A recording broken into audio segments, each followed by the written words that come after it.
Are you thinking of buying a property in Chile? Here's your step-by-step guide. Hi, my name is Christian Becker, attorney at Becker Abogados.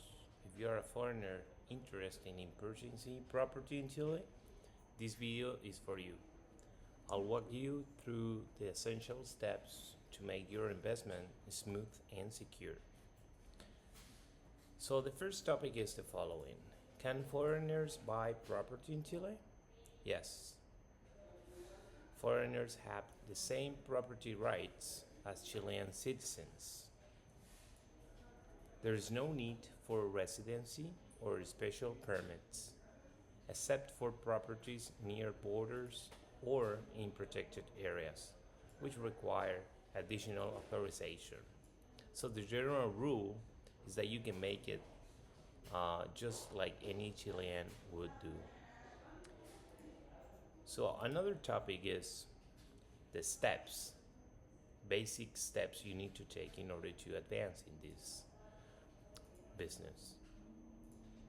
So the first step would be to obtain what we call a root number, RUT, which is basically a tax ID. So before any transaction, you must obtain a RUT, which is Chile tax identification number basically. This is essential for all legal and financial activities, and of course including the property purchases. Step number 2 would be to find the right property. You have to research areas that fit your investment goals, be in Santiago urban landscape, coastal regions like Valparaiso or the serene south. Use reputable real estate agents and online portals to explore options we can help you through.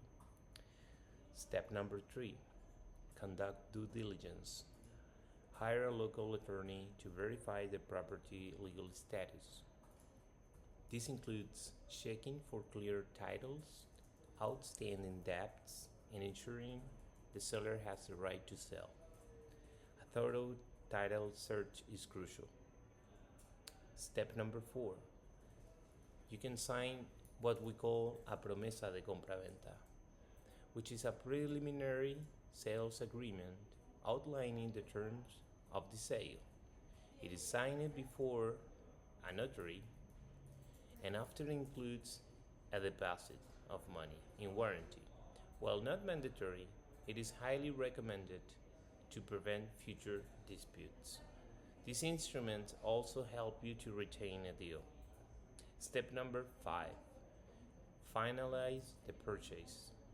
The final contract, or as we call it in Spanish, escritura pública, is signed before a notary. Upon signing, the property is officially transferred and the deed is registered with the local real estate register. That is called in Chile Conservador de Bienes Raíces. Step number 6, you have to pay the associated costs. Be prepared for additional costs, including the notary fees, which can be a percentage of the sale agreement, normally less than 1%, registration fees, legal fees for lawyers, and the real estate agent commission, which is usually 1 to 2% for each party, the seller and the buyer. Step number 7, consider residency options. While owning property doesn't grant residency, it can support an investor visa application. Of course, you have to remember that this visa requires an investment of at least $500,000. This is $500,000.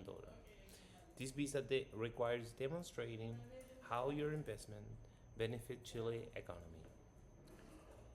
And finally, the conclusion of this tutorial about buying a property in Chile ends with saying the following things. Purchasing property in Chile is a viable option for foreigners, but it's essential to navigate the process correctly. At Becker Abogados, we specialize in assisting international clients with the real estate investment in Chile. Contact us at consultas@beckerabogados.cl for personalized legal assistance. And finally, you gotta remember that you can buy property directly with the seller, or you can buy through an auction. An auction in Chile is called remate, and there's many kind of them. But the most important thing you gotta keep in mind is that you can save up to 30% in these deals, and you can find safe deals. So you can save a lot of money on one condition, which is you have to pay the price up front. Because if you don't have economical activity in Chile, then the banks won't support your business or won't give you the amount of money needed for purchasing the property. Therefore, you have to pay up front. So, if I were you and have to pay up front, I would definitely buy in auction because I can save up to 30% or even more. But it's very important to have full legal assistance from lawyers with experience in auctions, just like I do. All the best.